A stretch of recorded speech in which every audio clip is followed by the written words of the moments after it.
परीक्षा कराने के फैसले के खिलाफ गैर बीजेपी शासित 7 राज्यों ने सुप्रीम कोर्ट में पुनर्विचार याचिका दायर करने का फैसला किया है।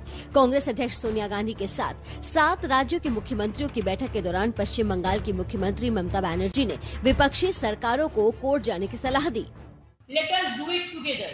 Let us go to Supreme Court and let us request them to postpone it for the timing unless the situation allows students to sit for exam.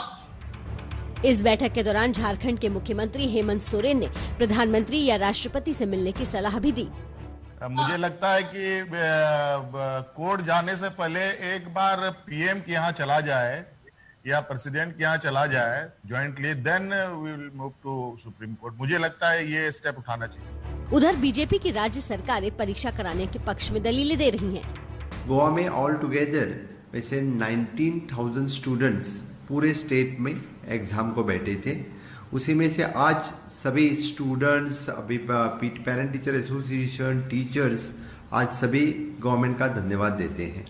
Gujarat में 90 से ज्यादा परसेंटेज विद्यार्थी लोकल गुजकेट में अपीयर हुए। इसका मतलब है कि वो पढ़ना चाहते हैं।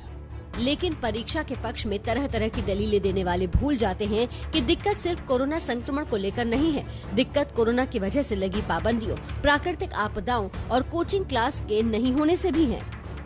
उत्तराखंड के पिथौरागढ़ में रहने वाले 2 छात्रों दीपांशु और कमल ने एबीपी न्यूज को अपनी इन्हीं परेशानियों के बारे में बताया। दीपांशु का सेंटर 300 किलोमीटर दूर है, जबकि कमल का 600 किलोमीटर दूर। मौजूदा हालात में न सिर्फ उनकी तैयारी पर असर पड़ा है, बल्कि परीक्षा केंद्र तक कैसे पहुंचेंगे और वहां कहां रुकेंगे, इसका जवाब उन्हें अभी तक नहीं मिल पाया है। पहले तो यहाँ से मतलब हमें बुकिंग खुद की गाड़ी बुकिंग करनी पड़ेगी। उसके बाद हम रोड भी पता नहीं क्या है, और उसके बाद फिर और वहाँ रहने का क्या करना है, ऐसे कुछ पता नहीं चल रहा। मेरा सेंटर है देहरादून और यहाँ से लगभग 600 किलोमीटर के आसपास है, और हमें वहाँ तक जाने के लिए खुद की गाड़ी बुकिंग करनी पड़ेगी, और वहाँ पे पता नहीं क्या पता क्वारंटीन भी हो सकते हैं, इसलिए अभी कुछ डेफिनेट नहीं कर सकते जाना है नहीं जाना है। हालांकि परीक्षा टालने की मांगों के बीच छात्र तेजी से अपना एडमिट कार्ड डाउनलोड करने में लगे हुए हैं। जेईई मेन परीक्षा के 8,58,000 में से 7,41,000 छात्र एडमिट कार्ड डाउनलोड कर चुके हैं, जबकि नीट परीक्षा के 15,97,000 छात्रों में से 6,84,000 छात्रों ने सिर्फ शुरुआती 5 घंटों में एडमिट कार्ड डाउनलोड किया। जेईई मेन परीक्षा 1 सितंबर से 6 सितंबर के बीच होगी, जबकि नीट परीक्षा 13 सितंबर को होने वाली है।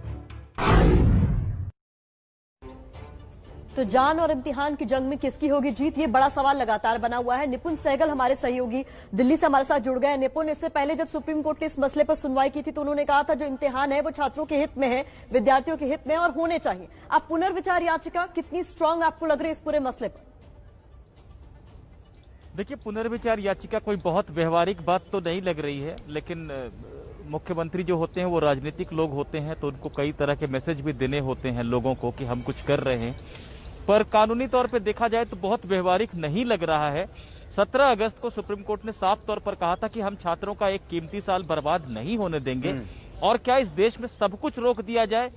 बहुत सारी चीजें, बहुत सारी जरूरी गतिविधियां शुरू हो गई हैं देश में। ऐसी ही जरूरी गतिविधि ये भी है, क्योंकि छात्रों का एक कीमती साल बर्बाद हो सकता है। तो सुप्रीम कोर्ट ने यह साफ तौर पर कहा था। उस दिन नेशनल टेस्टिंग एजेंसी की तरफ से, जो कि नीट और जी की परीक्षा कराती है, उसकी तरफ से तुषार मेहता सॉलिसिटर जनरल मौजूद थे। उनसे भी कोर्ट ने पूछा कि आपका क्या कहना है। उन्होंने आश्वासन दिया कि पूरी सुरक्षा दी जाएगी छात्रों को। उसके बाद कोर्ट ने कहा हम सुनवाई नहीं करेंगे। ऐसे में अब अगर कोई पुनर्विचार याचिका दाखिल होती है, परीक्षा भी 1 सितंबर से शुरू हो रही है, तो बहुत ज्यादा व्यवहारिक असर इसका कुछ पड़ेगा, इसकी उम्मीद नहीं है।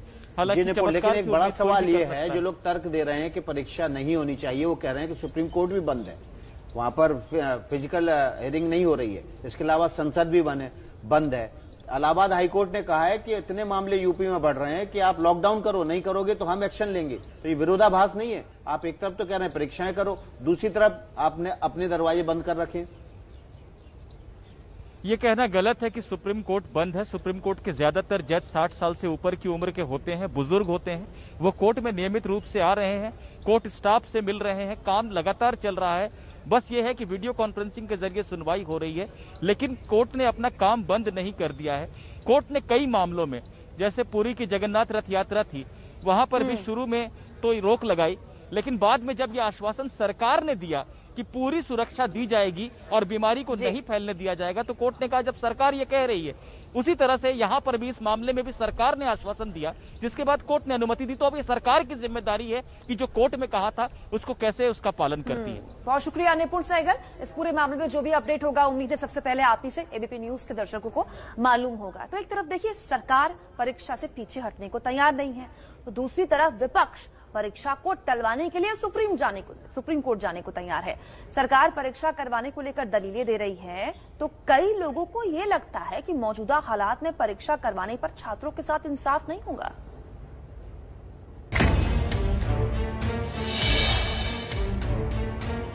मुझे लगता है कि सुप्रीम कोर्ट की भावनाओं को भी हमको सम्मान करना चाहिए और बच्चों का एक वर्ष खराब न हो। सोचिए कि कोई बच्चा मास्क लगा के जा रहा है, 3 घंटे तक सेंटर पर पूरे अच्छे से मास्क लगाए रहेगा, तो उतना कंफर्टेबल नहीं रह पाएगा, वो अपना 100% नहीं दे पाएगा। सब न्यू नॉर्मल की तरफ जा रहे हैं, तो हमको विद्यार्थियों का भी सोचना चाहिए। और IIT दुनिया की सबसे प्रेस्टिजियस इंस्टीट्यूशंस हैं, हमने उसकी गरिमा दशकों में बनाई है। अगर हम 1 साल के ऐसे आपदा में पूरे चीज को फिसलने देंगे तो बहुत बुरा होगा। एक आप खुशी के साथ, तैयारी के साथ एक एग्जाम देते हैं और एक आप प्रेशर में एग्जाम देते हैं कि पहुंचो 2 एग्जाम।